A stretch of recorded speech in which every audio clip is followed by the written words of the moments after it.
Hey everyone. Okay, well, welcome to phase 3. We are in our final stage of the program. This is round 3, and everything you've been doing up until this point has been setting you up to be successful in the third phase. I have been intentional about telling you to log your food. Make sure you know what's going in your body right now. Lift heavy weights now, because phase 3, we will not be building muscle anymore. It's nearly impossible to build muscle in this third phase. You will be lifting weights still, you will be eating lots of protein still, and that is just because we want to preserve all that you have done until this point. This is going to be a very cardio intense final 4 weeks. And we're incorporating a new diet method called Carb Cycling. Carb Cycling is known to a lot of physique athletes, even bodybuilders, on how to shred fat while maintaining muscle and doing it in a way that doesn't make you feel so depleted day in and day out. I don't know if you have tried, say, the South Beach diet. The South Beach diet has you eating a lot of protein, but it has you cutting so many carbs out for the first 2 weeks. And if you've ever tried it, it's pretty miserable. It's pretty miserable. Taking carbs out of your diet for 2 weeks is very, very difficult unless you achieve what's called ketosis. And those of you who have tried keto know that's different. Once you hit ketosis, it's this whole shift in how your body processes calories. We're not doing ketosis, just so you know. We are carb cycling. So I'll tell you about that in a minute. And then I just want to talk about the mental game that comes into the final 4 weeks. The truth is that you have to be focused. You have to actually care quite a bit about what you want in order to be successful in these last 4 weeks.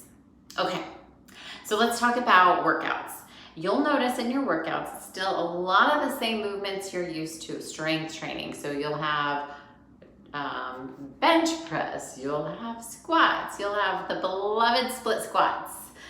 Still, yes, you will. However, you guys are familiar now with supersets. Supersets are going to give you 2 exercises and you do them back to back. But what's going to be different about these supersets is they're actually called active rests.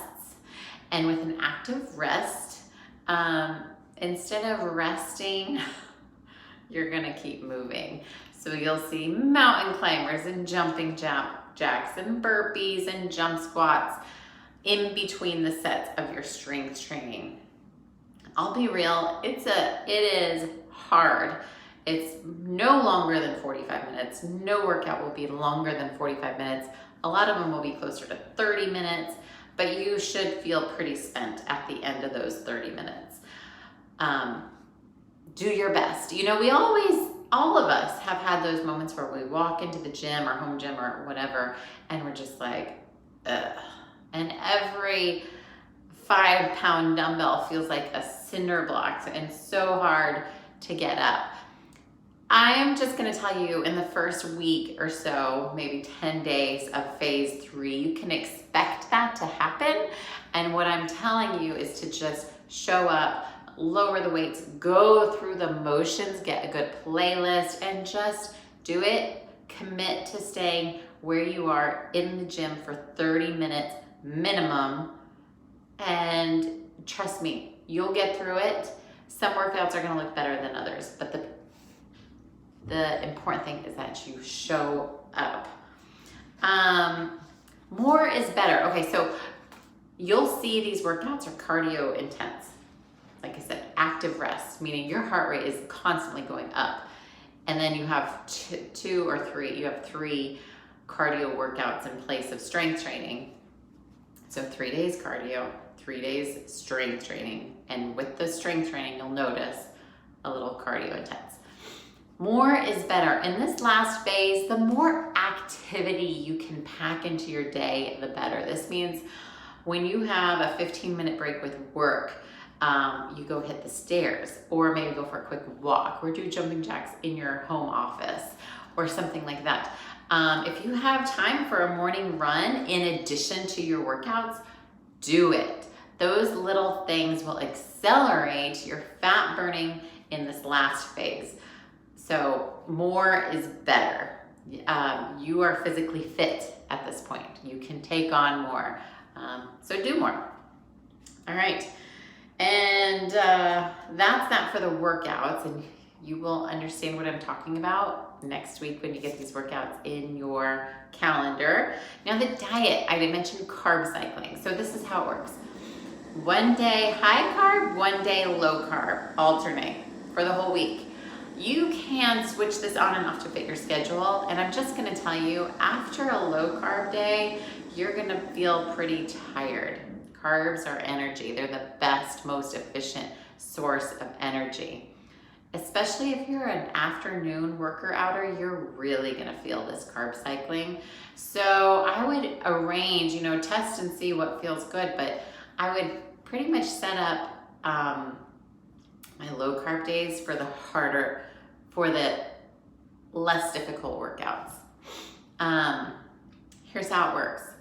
20% of your overall calories are going to come from carbohydrates on your low carb day. On the high carb day, it'll be anywhere from 30 to 40% will come from carbohydrates, and you're gonna alternate. A really easy way to make this happen without really logging much is this formula. It works. Breakfast, as usual. Most of you have a carb in maybe it's oatmeal or maybe it's toast or whatever. You have carbs with breakfast. After that, no more carbs except for vegetables for the rest of the day. So if you're used to having a banana in your protein shake, take that banana out. You don't get that banana. For lunch, if you're used to having a wrap, turn it into a salad. For dinner, if you put sloppy joe on a baked potato, nix the potato, have more leafy grains and vegetables. That's what your low carb diet is going to look like. And I'm gonna follow up with this YouTube video in my email. I'll give you some sweet treat ideas that will feel okay, feel like they are satisfying your sweet tooth without adding carbs on those low carb days. But can't candy coat it. Low carb days are hard. They're really hard, especially come 9 p.m. You just go to bed. Get a book, get cozy, have a cup of tea, go to bed. And then high carb days you will appreciate those carbs so much more, and it's just what you need to get going and set yourself up for the next low carb day. This is 4 weeks of carb cycling. Like I said, the first 10 days you're just probably not gonna love it, but if you can keep going, stay committed, you'll find your groove and it won't be so hard. Drink your water. Water really helps with this carb cycling. Fiber or like a smooth move tea that helps your digestive tract. Sometimes taking the carbs out makes digestion a little bit more difficult. Let's see here. Mindset. Okay, final 4 weeks. This doesn't happen without focus. You can't expect magic to happen if you haven't been doing this program up until this point. I may tell you to just forgo the carb cycling and just do the workouts, but only you know what's best for you. If you're going on vacation, if you're taking a weekend away, how do you do that? Make the carb cycling work for you. Maybe don't go low carb when you're on your weekend trip, and then do like 3 low carb days in a row if you want. Another thing is I actually think it's easier to go low carb when traveling or on weekends. It's pretty easy. Like if you are traveling, there's always a salad option. And these days, there's low carb options everywhere because we're like in this keto craze type thing. So plan ahead is really the method that I would take. Again, the mental game, especially week 8 and 9 right now and next week, are hard. But if you can stick to it and keep showing up, you'll come around and you're gonna see some great changes in your body in these last 4 weeks. This is where the magic happens. I can show you client after client who haven't seen any changes in their physique for 8 solid weeks of commitment. And then those last 4 weeks, things start to happen. So this is the time to really reaffirm your commitment. So basically you're gonna hate it until you love it. Sorry, not sorry. and you will be kind of gassed, you'll be kind of tired. Maybe warn your husband, maybe know that at 4 o'clock you're just gonna be really jonesing for a brownie. And just make sure that you have snacks. I keep snacks in my glove compartment. I keep snacks in my purse. I keep snacks in a secret basket in my pantry that the kids don't get. So be prepared for that. I'm going to attach with this email a day in the life of like a week of carb cycling, what that looks like. And don't forget, I have 4 weeks of meal plans that follow a carb cycling regimen. The more routine you can make this, the better. Remember, experts simplify, beginners complicate. So don't complicate this. It's, at the end of the day, it's not that complicated. And let's support each other. We have a Facebook group, we have this group on our app, and let's just really talk about how we're feeling and encourage each other to keep going and celebrate the victories along the way. So with that, we'll see you. It's third phase, let's do this. All right, this is where the transformation happens. Have a good one.